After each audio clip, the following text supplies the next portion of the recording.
This is my review for episode 4 of the Bleach anime. So the meeting between Chad and his friends happens at night. Everything's kind of going normal. And then we see the air around kind of the I-beam just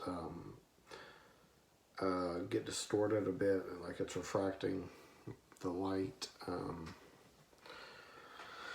then the I-beam obviously falls and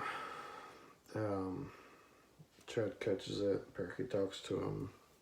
And then we cut to Wakamundo once again, have Grand Fisher talking once again, and he's talking about Shinigami souls taste really good. And we get a tiny glimpse at the hollow before its actual reveal. Everything's kind of going normal with Chad being gone and Carmen's not feeling well.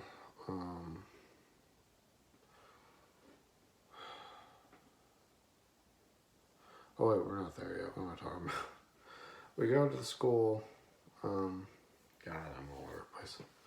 We go to school. We have the reintroduction to what's his fucking name?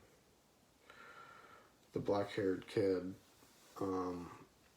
The joke about Rukia being older is still done, but it's not really done as well, where it's like 15, so much older. It just says so much older, and it's just not as funny. Keigo's introduced basically the same. They get rid of the scene with the delinquents and Chad throwing them away. Instead, they just have Chad kind of standing there, and Keigo bumps into him, and he just kind of raises his hand. And this is bizarre because they show in the opening the scene where Chad raises his hand, he's holding the bag of food, but it's not actually in the anime. Here he just raises his hand up. So that was kind of strange. They really drew out Chad kind of explaining how he got the bird. More so than the manga. I thought that it actually made it funnier. So that's a point in the anime's favor. He just kind of says yesterday, and he pauses for like 20 seconds, and he says, someone gave it to me. We get a unique piece of backstory for Chad here, where Ichigo kind of tells Rukia that he used to get beat up for having the hair that he did, where it really stand out. He's fighting all these delinquents in an alley, and then they end up getting him wrapped up, and this guy puts on some brass knuckles and starts beating Ichigo. And then Chad shows up and throws the guy, and then they all kind of jump on him, and the guy starts punching him a bunch. And Ichigo just kind of notes that he never is one to fight back. We cut to the hospital after the accident happened, and the useless gag is still really funny, where Ichigo's dad tells him to just sit down because he's not going to be any help. More is done to show that Karin is traumatized. Everything's obviously the same, like I said earlier, with Chad's there, then he's gone. Yuzu telling him that Karin's not feeling well, but Karin not only sees the parakeet and kind of stares at it for a bit longer, but then it's shown she's in bed and she's still thinking about it, and she's kind of like has some weird thought about it where it's like red and stuff, and we're hearing some shit. But the big difference is the next day she just stays in bed instead of going to school, so we never meet her friend Midori in the anime. I don't think she ever appears.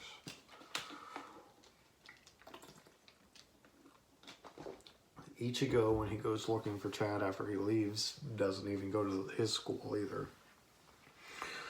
So that's also different. When Ichigo's focusing to find the soul ribbon, we get kind of the peaceful meditation music where it's like do do do, and we get that a lot more in the Soul Society arc. That song plays a lot, and I really like that OST. I think this was good at first time for it to be used.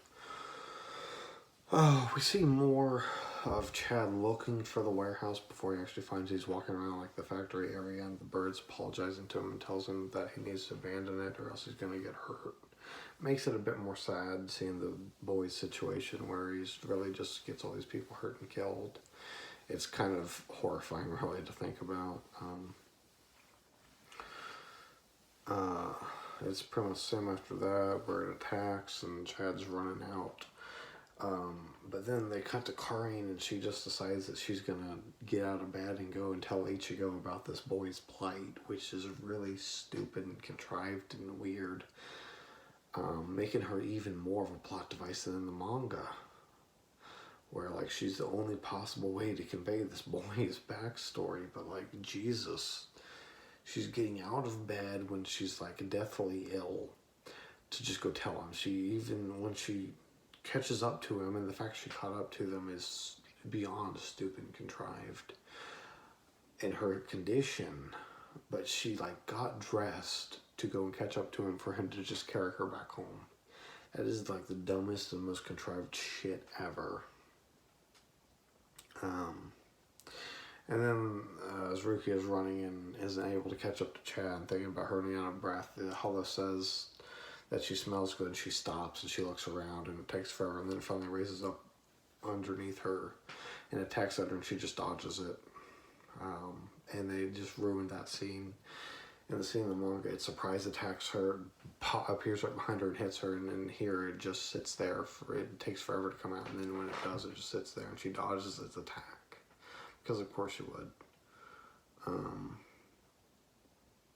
And she still uses Sokatsoi. But nothing's really changed. Except that Chad hears her attack, and that's the reason that he goes running back, rather than just noticing that she stopped chasing them.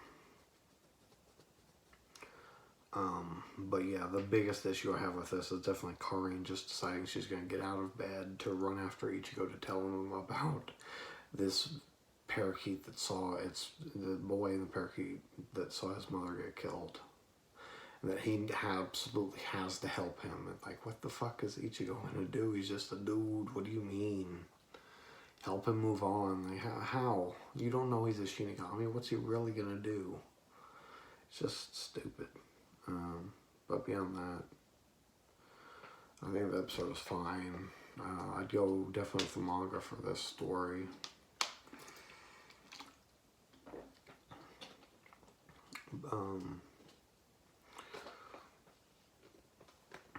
But yeah, it was faithful like 95% of the time, I would say. For the like last 3 chapters I read, this episode was like 95% faithful.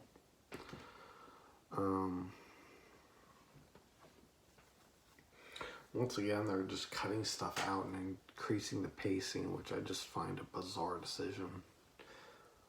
Because normally anime would want to not only cram in everything they can, but expound upon everything that they can. And with this, they're just like, nope, we're just going to keep rolling. It's just strange. But,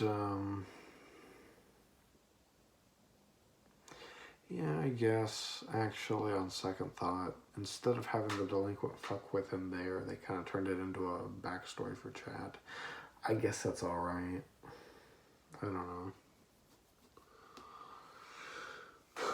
Either way, that's my review for this anime episode. The next anime episode is going to be the one with the fight. It kind of ends at the beginning of chapter 9, right? I think. I don't know. But the next episode will be actiony, so hopefully I have a little more to talk about then. But that's it for this episode review.